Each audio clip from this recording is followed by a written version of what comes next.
여러분 한 주 동안 평안하셨는지요?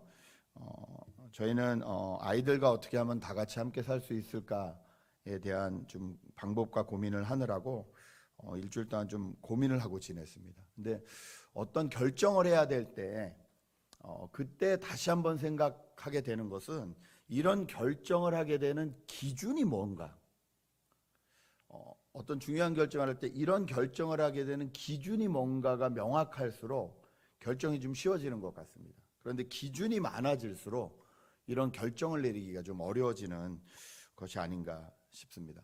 혹시 여러분 사시면서 이거는 절대적이다, 변하지 않는 것이다, 앱솔루트한 것이다, 뭐 이렇게 생각하는 것들, 그런 기준들이 좀 있으신지요? 오늘 저희는 사도행전에서 하나님 나라가 어떻게 나타나고 있는지를 계속 살펴보고 있는데요. 바울이 이제 아덴이라는 곳에 가서 이 이야기를 하는 이 바울의 이야기를 통해서 바울이 가지고 있던 기준이 무엇이었는지, 그리고 믿는 사람들이 가져야 될 기준이 무엇인지에 대해서 한번 저희가 살펴보려고 합니다. 지도를 한번 좀 보실까요? 아덴이 저 맨 밑에 있는 저 위에 빌립보에서 교회가 세워졌고요. 데살로니카에서 교회가 세워졌습니다. 2차 전도를 통해서. 그리고 데살로니카하고 베레아까지 쫓아온 바울을 죽이려는 사람들 때문에 디모데와 실라는 데살로니카와 베레아에 남겨두고 지금 바울만 혼자 급하게 아덴으로 넘어왔다는 것을 저희가 배웠습니다. 오늘은 저 아덴에서 일어난 일인데요. 아덴은 요즘 말로 아테네입니다. 여러분 아테네 하면 기억나는 거 있으세요? 올림픽. 예. 지금도 아테네에서 올림픽이 시작돼서 지금도 올림픽 할 때는 거기서부터 성화를 해가지고 어느 세계에서 하든지 간에 이렇게 가죠. 또 아테네 하면 생각나는 거, 옛날에 배우셨던 것들. 신화. 신화. 오케이. 또 뭐가 있을까요? 공부 좀 하신 분들. 철학. 혹시 옛날에 스토아 학파 뭐 이런 거 배운 거 기억나세요? 스토아 학파. 전혀 기억이 안 나시는군요. 예. 금욕주의를 대표하는 스토아 학파가 있었고, 또 여러 가지 학파들이 생긴 곳이 아테네였습니다. 여기는 철학적인 사고들로 가득하고요. 또 많은 신들이 있었고요. 신들의 템플이나 스태처가 온 곳에 있었던 도시였습니다. 그러니까 종교심이 가득하고 철학이 가득하고 또 운동 경기로 인한 이 경쟁이나 어떤 인간의 노력, 어떤 인간의 능력을 계속 이렇게 컴피티션 시키는 그런 것들이 가득한 도시였지요. 이 아테네의 도시를 바라보면서 지금 우리가 살고 있는 미국도 별로 다른 것 같지는 않다라는 생각이 듭니다.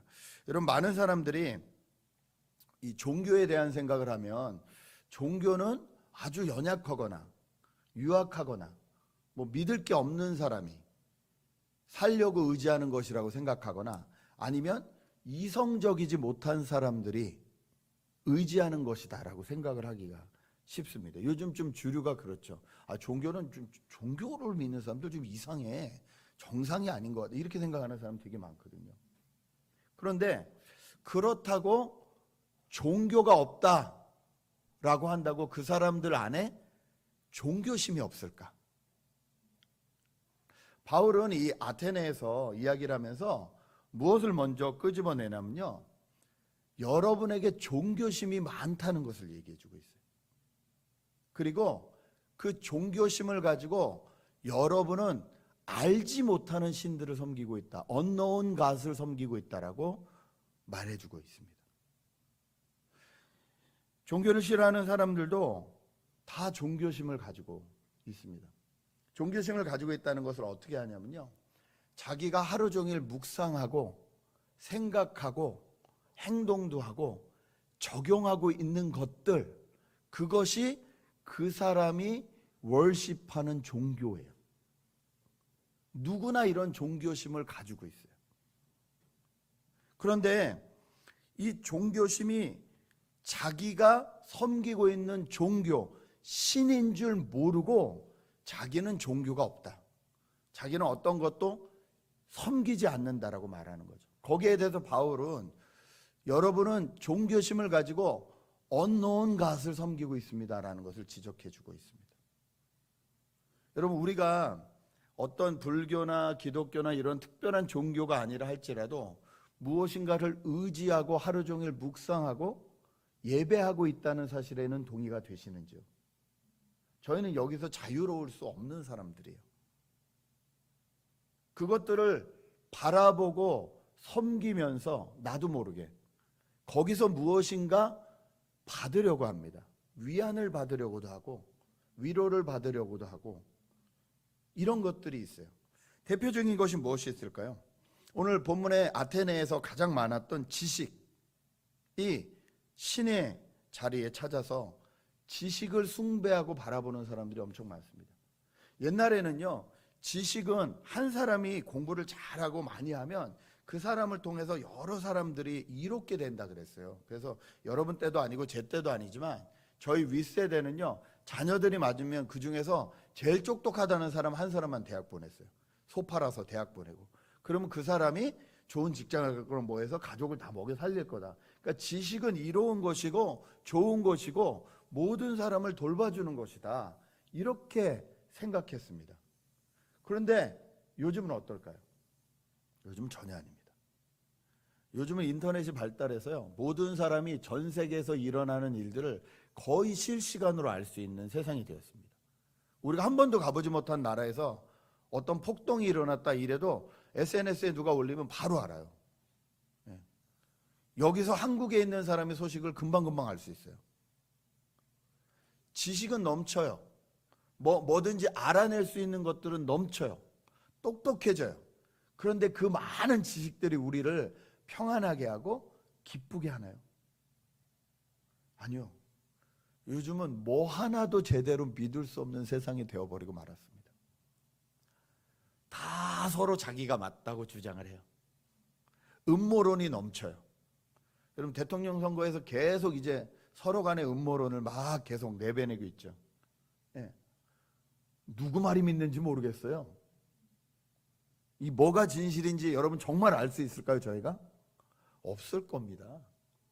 가짜 뉴스, 뭐가 진짜인지. 네. 한국에서는 여러분도 잘 아시는, 전 세계가 잘 아는 BTS 회사가 상장을 했잖아요, 주식에. 그거 상장 안 한다는 소식에 사람들이 엄청나게 기다리고 있다, 엄청나게 뛰어들었대요. 이건 무조건 안 망할 거다. 하루가 안 돼서 40% 이상이 폭락을 해서. 왜냐하면 돈 많은 사람들이 싹 들어갔다가 확 몰리면 조금만 올라오고 싹 빼버렸거든요. 알고도 당하는, 몰라서 당하는 게 아니에요. 알고도 당하는. 어떤 지식이 옳은 지식일까? 만약에 내가 여기에 하루 종일 생각을 하고 묵상을 하고 바라보고 있다면 이게 지금 내 신이라는 거예요. 그런데 그 신을 묵상할수록 내 안에 오는 평안은 없다는 거죠. 두 번째, 세계적으로 가장 많은 신자를 가지고 있는 신이 있습니다. 경제의 신입니다. 만몬신. 이 경제의 신은요, 이 팬층이 두터워요. 전 세계적이고 엄청나게 많은 사람들이 아주 견고합니다. 이 신을 섬기는 거에 대해서는 흐트러지지 않아요. 이 신은요, 모든 인간관계보다 우선해요. 그래서 모든 인간관계를 다 끊어버려요. 부모와 자식이 이 돈 때문에 관계가 헤어집니다. 형제와 형제가 정말로 죽자고 싸우는 이런 문제를 일으키는 그 한가운데 떡하니 자로잡고 있는 것이 경제의 신이에요. 사람들은 이 경제의 신을 없애보겠다고 여러 가지 사상들을 만들어냈어요. 대표적인 게 커뮤니즘, 공산주의. 모든 사람이 평등하게 다 똑같이 누리고 살자. 이론 얼마나 좋아요. 근데 저희가 지금까지 바라본 공산주의 국가 중에 그런 국가 있습니까? 아니요. 다 99%는 다 가난하게 만들고 독재하고 있는 그 사람들만 먹고 사는 나라, 그런 주의를 만들어 버렸어요. 자, 그럼 반대되는 캐피탈리즘은 어때요? 캐피탈리즘에서 가장 중요시하는 게 보이지 않는 손이에요. 시장 경제라는 건 사람들이 껴들수록 문제가 된다. 보이지 않는 이 손이 저절로 모든 사람들의 수요와 공급을 잘 채워가면서 풍족하게 만들어서 다들 먹고 살 수 있게 만들어 줄 거다라는 게 이게 캐피탈리즘의 기본적인 자본주의의 이 세상이거든요. 근데 지금 우리가 뚜껑을 열어보니까 그 캐피탈리즘으로 살다 보니까 지금 어떻습니까?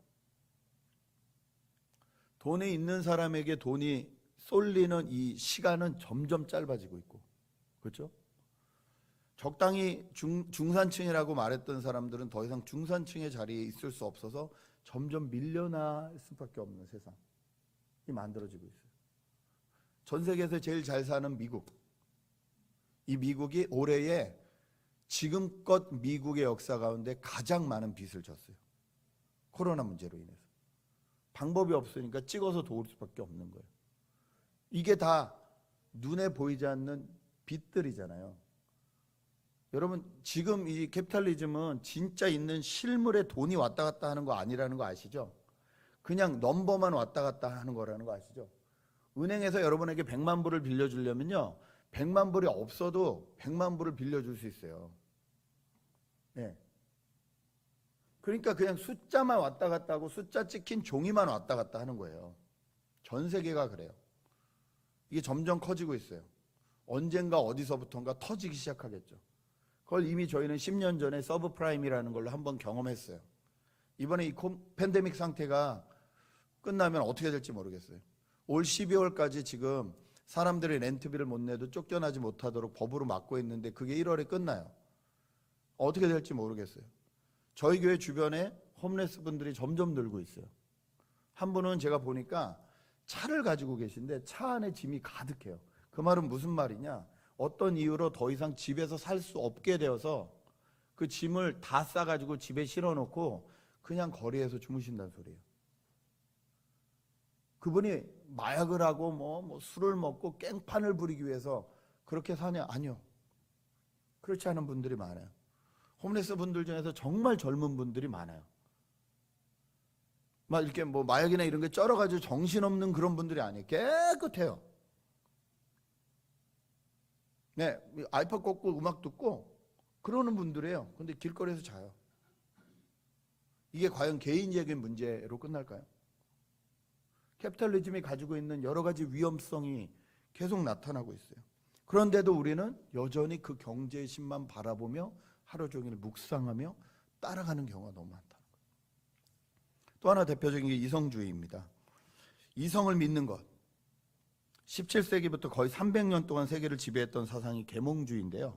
언라이먼트. 절대자가 아니라 인간이 스스로 깨달으면 깨달을수록 인간다워지고 좋은 세상을 만들어낼 것이다. 그 결과가 무엇입니까? 1차 세계대전, 2차 세계대전이었어요.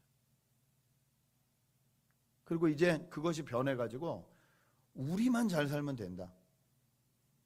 이런 내셔널리즘 비슷한 것들이 나오기 시작했고 그것들이 가져온 결과가 뭐예요? 바다거북이는 인간이 버린 플라스틱 빨대를 꽂고 고생하며 살아야 되는 거고 저희는 지금 알지도 못했던 코로나19라는 이상한 바이러스 때문에 고생하고 있는 세상이 되어버리고 말았습니다. 이 세 가지가 대표적인 세상 사람들이 알지 못하고 섬기는 신이라고 한다면 예수를 믿는 하나님을 믿는 우리 안에도 알지 못하는 신이 스며들어와 있는 경우가 많습니다. 오늘 바울이 그 중에서 지적하는 것은 뭐냐면 성전신입니다. 다시 말해서 성전은 거룩한 곳이고 그 성전에 오면 거기에 하나님이 계시기 때문에 내가 그곳에 가면 내가 거룩해질 것이라는 생각들이에요. 이 생각이 의외로 뿌리가 아주 깊습니다. 기독교 역사나 이런 걸 살펴보면요, 수많은 사람들이 성전을 졌어요. 성전에 하나님이 계시다는 믿음을 가졌어요. 그런데 성경을 잘 살펴보면 한 번도 하나님은 성전에 내가 있겠다고 말씀하신 적이 없어요. 인간이 성전을 지었을 때 어떤 성막이죠. 그때 천막으로 지었을 때 하나님이 그 백성들과 함께 하신다는 증거로 성막 위에 구름 기둥과 불 기둥으로 나타나신 적이 있어요. 그 말은 그 성막에 하나님이 계속 계시겠다는 게 아니라 그 성막에 들어오는 모든 사람들 그리고 하나님을 믿는 모든 사람들 위에 하나님이 존재하고 계시다는 걸 상징적으로 보여준 거였어요. 그런데 그 상징을 잘못 이해해가지고 건물을 지어놓으면 거기 하나님이 계실 거라고 생각한 거예요. 하나님은 한 번도 그런 적이 없어요. 그래서 예레미야가 구약에서 뭐라 그랬냐면, 야, 성전 망한다, 성전 무너진다 그랬더니 불가초하를 냈죠. 성전이 망하면 하나님이 사라지는 건데 무슨 소리 하냐. 구약 성전 망했어요. 신약에 헤롯이 몇십 년간 걸려서 열심히 지어놓은 성전, 예수님 뭐라 그러셨어요? 돌에 돌 하나도 남지 않고 다 무너질 거다. 예, 로마에 의해서 AD 70년에 다 무너졌어요. 스데반도 성전을 섬기면 안 된다, 하나님을 섬겨야 된다, 그 말했다 핍박받고 돌 맞아 죽었어요. 그리고 나서도 2000년이 흘렀는데도 이 2000년 동안에 사람들은 끊임없이 성전을 만들었습니다. 가톨릭이 처음에 성전들을 엄청 만들었죠. 그 성전을 만들면서 그 성전 안에 있는 것들이 하나님의 임재와 하나님의 능력을 나타내는 무엇이라고 생각했어요. 그래서 교황주의가 생겼고요. 교황과 주교와 이런 순서에 의해서 계급이 만들어졌어요. 어떨 때는 황제보다도 교황이 높았어요. 그런 시대가 있었어요. 하나님이 이거를 깨셨어요. 500년 전에 종교개혁이라는 걸로. 모든 사람은 하나님 앞에 평등하다. 그리고 하나님 앞에 나갈 수 있는 건 오직 믿음밖에 없다. 이걸 주장하고 나온 게 종교개혁이었어요. 그래서 만들어진 게 지금 저희가 믿고 있는 기독교예요. 그리고 지금 500년이 지났어요. 그랬는데 그 500년 동안 어땠을까요? 기독교는 성전을 안 지었을까요? 교회는 500년 동안 엄청나게 많은 성전들을 지었습니다. 500년이 지난 지금 하나님이 그걸 다 막으시는 것 같아요. 아무리 화려하게 지어놓은 성전에도 가서 예배할 수가 없어요. 그럼 하나님 말씀하세요. 네가 서 있는 그곳에서 너는 나를 예배하고 있느냐? 거기가 성전인데, 그것이 가정이 됐던, 그것이 직장이 됐던, 어떤 조그만 방이 됐던, 네가 서 있는 거기서 나를 예배하고 있느냐? 예배하고자 하는 사람들이 모이는 곳은 예배당이에요. 그 건물에 의의가 있는 것이 아니라 거기에 모이는 사람들의 의의가 있는 거예요. 하나님은 지금 이 팬데믹을 통해서 우리에게 우리의 예배를 돌아보라고 말씀하시는 것 같아요. 함께 모일 수 있는 공간이 있다는 거 너무 중요합니다. 그러나 그곳이 무슨 어떤 놀라운 능력을 가지고 있어서 성전에 가면 거룩하게 된다, 이 생각은 잘못된 생각이라. 기독교인들이 섬길 수 있는 대표적인 언노운 신이 이거라는 거예요. 자, 이런 언노운 신에 대해서 얘기한 바울은 이제 자신이 섬기는 것은 노인갓이라는 거예요. 아는 신을 섬깁니다. 24절부터 이렇게 얘기를 합니다. 24절부터 보시죠. 우주와 그 안에 있는 모든 것을 창조하신 하나님께서는 하늘과 땅의 주님이시므로 사람의 손으로 지은 신전에 거하지 않으십니다. 또 하나님께서는 무슨 부족한 것이 있어서 사람의 손으로 섬김을 받으시는 분이 아니십니다. 그분은 모든 사람에게 생명과 호흡과 모든 것을 주시는 분이십니다. 여러분, 많은 사람들이 생각하기에 신을 달래야 된다고 생각해요. 그래서 신을 위해서 뭔가를 해야 된다고 생각해요. 그래야 구원을 받는다고 생각해요. 기도를 하든지 헌금을 하든지 봉사를 하든지 어떤 노력을 해서 신이 나한테 벌하지 않도록, 징계하지 않도록 그 신을 잘 달래야 된다고 하는 게 종교예요. 그런데 우리가 아는 노인갓, 하나님이 뭐라 그러세요? 하나님은 사람에게 섬김을 받으시는 하나님이 아니시라는 거예요.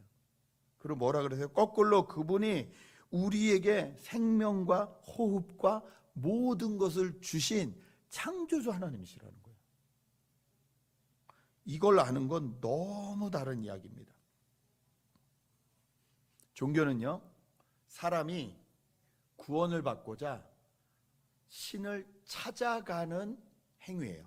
그게 종교예요. 그러면 기독교가 말하는 복음은 뭘까요? 복음은요, 하나님이 사람을 구원하시려고 찾아오신 이야기예요. 여러분, 그냥 인간적으로 생각해서 어느 게 더 확률이 높다고 생각하세요? 사람의 신을 더듬어 찾아가는 게 확률이 높을까요? 어떤 그 신이 인간을 구원하기 위해서 찾아오셨다는 게 확률이 높을까요? 저는 후자라고 생각합니다.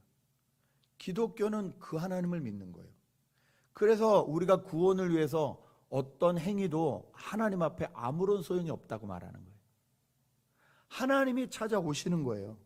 우리에게 생명을 주시기 위해서, 우리에게 호흡을 주시기 위해서, 우리에게 가장 좋은 것들을 주시기 위해서 하나님이 찾아오셨다는 거예요. 그 하나님을 믿으면 된다는 거예요. 그 하나님을 의지하면 된다는 거예요. 그 하나님을 믿을 수 있고 의지할 수 있다는 거예요. 믿고 의지하기 위해서 하나님이 주신 게 뭐예요? 우리에게 시간과 경계를 주셨다는 거예요. 무슨 말이냐? 인간은 유한하단 말이죠. 한계가 있단 말이에요. 여러분 혹시 해티 맥다니엘 이런 분 아세요? 아무도 모르시죠? 저도 몰랐어요. 바람과 함께 사라지다에 나온 배우래요. 바람과 함께 사라지다는 들어봤잖아요. 그렇죠? 근데 누군지 우리 아무도 몰라요. 이분 돌아가신 지 100년이 안 됐어요. 혹시 루돌프 발렌티노는 아십니까? 뭐 가방하고 비슷한 건가? 전혀 상관없는 분이에요. 예. 무성 영화라 그러죠. 소리 안 나는 영화 시대에 살던 얼마나 꽃미남이었는지 뉴욕에서 이분 장례식을 할 때 폭동이 날 정도였대요. 그리고 뉴욕에서만 장례식으로 서운하다 그래서 LA에서 장례식을 다시 한번 했대. 이분 돌아가신 지 100년 안 됐어요. 기억하시는 분 계세요? 이 말인즉 여러분이 이 세상에서 어떤 성공을 해도 무엇을 남겨도 여러분 자녀까지만 기억할 거예요. 하나님의 은혜를 주시면 여러분의 자녀의 자녀 정도까지만 기억할 거예요. 그 뒤에 아무도 기억하지 못할 거예요. 저는 저의 할머니의 할머니를 기억하지 못해요. 전혀 몰라요. 인포메이션조차 없어요. 여러분 이게 사람이 가지고 있는 한계성이에요. 그럼 허무해지죠. 경험하실 겁니다. 이제 인터넷으로 예배하시는 연세 있으신 분들은 더 아실 거예요. 이제 내 시간이 별로 남지 않았구나. 이게 사람을 되게 허무하게 만들어요. 인간이 유한하다는 거예요. 그래서 하나님 뭐라 그러세요? 하나님이 그것을 주신 이유가 있다는 거예요. 그 유한한 인간의 그 한계 동안에 무한하신 하나님을 만나라는 거예요. 이 우리에게 주어진 시간 가운데 영원하신 하나님을 만날 수 있는 기회를 주셨다는 거예요. 이것이 우리가 알고 있는 노인갓이라는 거예요. 우리 하나님은 어떤 분이냐? 이 죄로 인해서 유한해져 버린, 한계가 있어 버려진 우리를 다시 한번 영원함으로 가지고 가실 수 있도록, 인도하실 수 있도록 우리에게 오신 하나님이시라는 거예요. 이게 우리가 믿는 기독교입니다. 여러분 어떤 사람한테든 물어보세요. 죽음이 두렵는지 두렵지 않은지. 죽음 두려워하지 않는 사람 없을걸요. 왜 두려울까요? 끝이라고 생각하니까. 죽음은 다 끝이다. 이 사상이 우리 안에도, 믿는 우리 안에도 되게 많아요. 근데 죽음이 다 끝이라면요, 여러분이 지금 하고 있는 모든 것이 아무 소용없는 거예요. 뭐 좀 잘 살면 어떻고 좀 못 살면 어때요? 똑같이 살다가 그냥 다 죽을 건데, 끝일 건데. 좀 죄를 더 지면 어때요? 누가 욕을 하면 어때요? 그동안 떵떵거리면서 나오고 싶은 대로 살고 죄 마음대로 짓고 그래서 죽으면 끝일 건데. 그런데 그렇지 않다는 거예요. 하나님은 이 유한한 시간 가운데 무한하신 하나님을 만날 길을 주신다. 오늘 본문이 뭐라 그럽니까? 27절 후반부에 보니까요, 사실 하나님은 우리 각 사람에게서 멀리 떨어져 계시지 않으십니다. 28절, 여러분의 시인 가운데 어떤 일도 우리도 하나님의 자녀이다라고 말한 것 같이 우리는 하나님 안에서 살고 움직이고 존재하고 있다는 거예요. 이것이 우리가 아는 하나님, 우리를 살게 하시고 우리를 움직이게 하시고 우리를 존재하게 하시는 노인과 내가 아는 하나님, 내 한계성을 아시고 이 한계성 가운데 무한하신 하나님을 찾게 하신 하나님, 이 하나님을 우리는 안다는 거예요. 절대 변하지 않고 영원한 그분을 아는 것, 이것이 우리가 세상을 살아가는 힘이라는 거죠. 지식도 변합니다. 지혜도 변합니다. 돈도 변합니다. 명예도 변합니다. 절대적이지 않아요. 그 가운데 절대적이신 분이 계시는 거예요. 이 하나님이 저와 여러분이 섬기는 하나님이에요. 놀라운 것은 이 하나님이 저와 여러분을 위해서 이 땅에 오셨다는 겁니다. 30절 34절 같이 읽겠습니다. 30절 34절 한 번 더 읽습니다. 시작. 하나님께서는 무지했던 시대에는 눈 감아 주셨지만 이제는 어디에서나 모든 사람에게 회개하라고 명하십니다. 그것은 하나님께서 세계를 정의로 심판하실 날을 정해 놓으셨기 때문입니다. 하나님은 자기가 정하신 사람을 내세워서 심판하실 터인데 그를 죽은 자들 가운데서 살리심으로 모든 사람에게 확신을 주셨습니다. 예. 하나님이 유한한 우리, 리밋이 있는 우리를 영원한 하나님과 연결시키기 위해서 어떤 한 사람을 보내셨다는 거예요. 그를 정하시고 그를 보내셨다는 거예요. 그래서 그분이 대신 죽게 하셨다는 거예요. 그분이 죽음으로써 우리와 하나님 사이를 갈라놨던 이 죄의 문제를 다 클리어하셨다는 거예요. 그걸로 끝나지 않고 그분이 번역에 부활하심으로 인해서 우리도 이 육체는 썩을지라도 부활해서 영원한 하나님하고 다시 연결된다는 것, 그 영원 가운데 들어간다는 것을 샘플로 보여주셨다는 거예요. 이것이 기독교의 하나님이라는 거예요. 이분이 누구시죠? 예수 그리스도십니다. 우리가 그래서 예수님을 믿는 이유가 여기 있는 거예요. 하나님이 보내신 분이시고 하나님이 보내셔서 하나님이 약속하신 대로 모든 일을 이루셔서 멀어진 하나님과 우리의 관계를 회복시키신 분, 그리고 이제는 우리가 이 땅 가운데 살면서 무엇을 위해서 어떻게 살아야겠는지 그 모범을 보여주신 분이 예수 그리스도시기 때문에 저희는 이분을 믿고 이분을 알고 이분을 따라간다는 겁니다. 여러분, 많은 신들은 너희가 나를 섬겨라라고 말합니다. 그러나 우리가 믿는 신 하나님은 하나님이 우리를 섬겨주시기 위하여 이 땅에 그 불편한 육신을 입고 오신 분이시라는 거예요. 여기에 대해서 우리는 어떤 믿음을 가지고 있는지요? 히브리서 11장 6절은 이렇게 말합니다.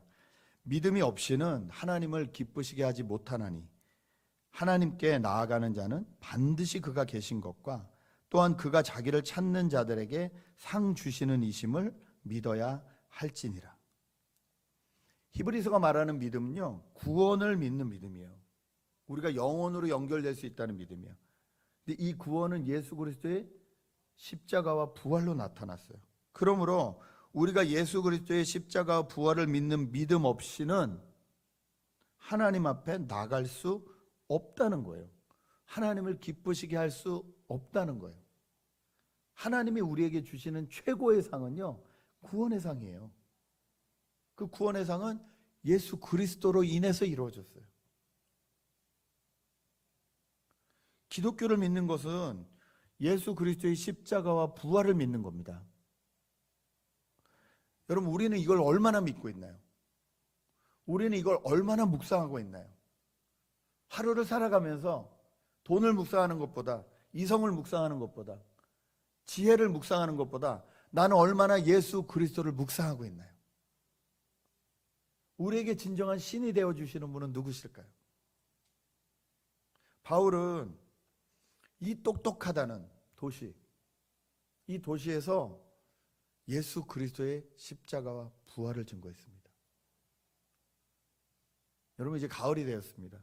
정말 우리도 올해를 결산해야 될 때가 됐어요. 슬슬 정리해야 돼요. 그렇죠? 2개월밖에 남지 않았어요.